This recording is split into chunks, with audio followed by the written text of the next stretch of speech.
Sonometer का experiment क्या है? Aim to determine the frequency of alternating current using a sonometer and electromagnet. Sonometer અને વિદ્યુત ચુંબકનો ઉપયોગ કરી પ્રત્યાવર્તી પ્રવાહની આવૃત્તિ નક્કી કરવાની છે. ये एक्सपेरिमेंट एक अच्छा एक्सपेरिमेंट है. हमारे पास इसके इंस्ट्रूमेंट अवेलेबल नहीं है, लेकिन मैं आपको समझा दूंगा, आप आराम से ये प्रैक्टिकल कर पाओगे. सो यस दोस्तों, मेरा नाम है प्रियेश पटेल. आप सबका बहुत बहुत हार्दिक स्वागत है प्रिय सर विद्यापीठ प्लेटफॉर्म के ऊपर. सबसे पहले फिजिक्स, केमिस्ट्री, बायोलॉजी का पूरा प्रैक्टिकल का प्लेलिस्ट डिस्क्रिप्शन में आप चेक कर सकते हो. लाइक कर दीजिए, शेयर कर दीजिए, सब्सक्राइब कर दीजिए. और व्हाट्सएप ग्रुप में ज्वाइन नहीं हुआ है तो डिस्क्रिप्शन बॉक्स में व्हाट्सएप ग्रुप की भी लिंक है, ज्वाइंट जरूर हो जाइएगा. कितनी चीजों की आपको जरूरत पड़ेगी? सोनोमीटर की, सॉफ्ट आयन वायर जिसका स्ट्रेच होगा उसके ऊपर सोनोमीटर पर लोखंड तार, इलेक्ट्रोमैग्नेट मतलब विद्युत चुंबक, स्टेप डाउन ट्रांसफॉर्मर है ना, एक ट्रांसफॉर्मर की जरूरत पड़ेगी, 1/2 kg वेट हैंगर बराबर, वजन लगाड़वा माटे हैंगर जोईशे, फिजिकल बैलेंस भौतिक तुला, 2 शार्प एज शीस, 2 तीक्ष्ण धार वाला टेका, वजन पेटी मतलब वेट बॉक्स, अलग अलग वेट वाले. तो देखो ये है आपका डायग्राम. कैसे क्या करना है मैं आपको समझाता हूं, है ना. स्टेप डाउन ट्रांसफॉर्मर लगा है 2 एजी से, हम ये 2 एजीज को सेट करेंगे. पुली है और यहाँ पे हम वेट अलग अलग लगाएंगे. एक वायर यहाँ पे कनेक्ट किया हुआ है. कौन सी मेजरमेंट कैसे करेंगे? सबसे पहले लेंथ ऑफ द वायर. तो ये जो पूरा वायर आपको दिख रहा है, यहां से लेकर के यहां तक जो वायर है उसकी लेंथ आप मेजर कर दोगे सेंटीमीटर में, स्केल का यूज करके, है ना. तो यहां पे आप लिख दोगे सेंटीमीटर से, फिर मीटर में कन्वर्ट कर दोगे, तारनी लंबाई. उसके बाद है mass of a wire. Wire का मास कितना है ना, तारनु द्रव्यमान ये तमने आपेलू हशे, वो आप वहां से लिख लेना. अब आगे हम लिखते हैं, और ये तो गिवन पर्पस है, तारनु द्रव्यमान जानकारी माटे. उसके बाद यहाँ पे जो वायर का मास है वो पर यूनिट लेंथ निकालना है. मतलब मास है डिवाइड बाय लेंथ हम करेंगे, ग्राम पर सेंटीमीटर से किलोग्राम पर मीटर में कन्वर्ट करेंगे, एकम लंबाई दीठ द्रव्यमान.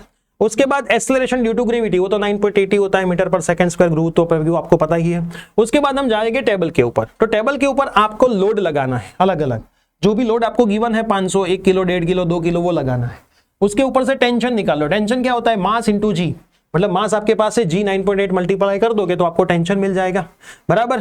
रेजोनेंस लेंथ मतलब आपको पहला ट्रायल करना है. आप जब यहां से ट्रांसफॉर्मर को, स्टेप डाउन ट्रांसफॉर्मर को ऑन करोगे, फिर आपको इसको एडजस्ट करना है.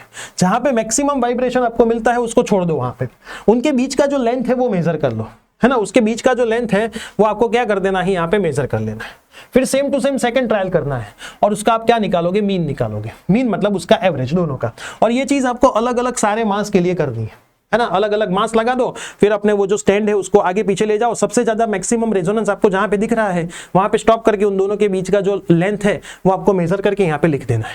फिर उसको मीटर में कन्वर्ट कर दो, सेंटीमीटर से मीटर में बराबर. 100 से आपको डिवाइड कर देना है.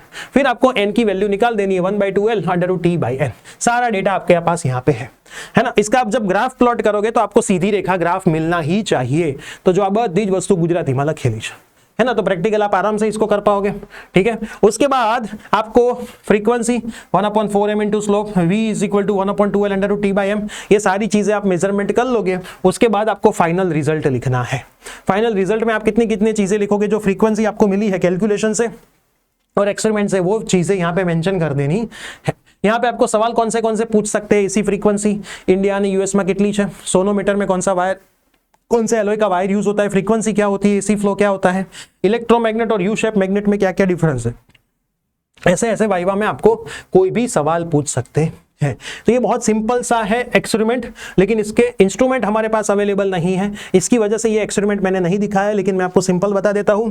ये आपको चेंज करते रहने हैं, यहाँ पे आगे पीछे करके. ये स्टार्ट करने के बाद कहाँ पे मैक्सिमम वाइब्रेशन ये वायर का आता है वो लेंथ आपको खाली मेजर कर देनी है. बस ये सबसे आसान प्रैक्टिकल है, आराम से आप इसको कर पाओगे. सो आई होप प्रैक्टिकल में, 6 नंबर के प्रैक्टिकल में आपको कोई दिक्कत नहीं होगी. मैक्सिमम फ्रेंड्स में शेयर करिए. मिलते हैं ऐसे कोई नई एक्सपेरिमेंट के साथ. Till then bye bye, take care.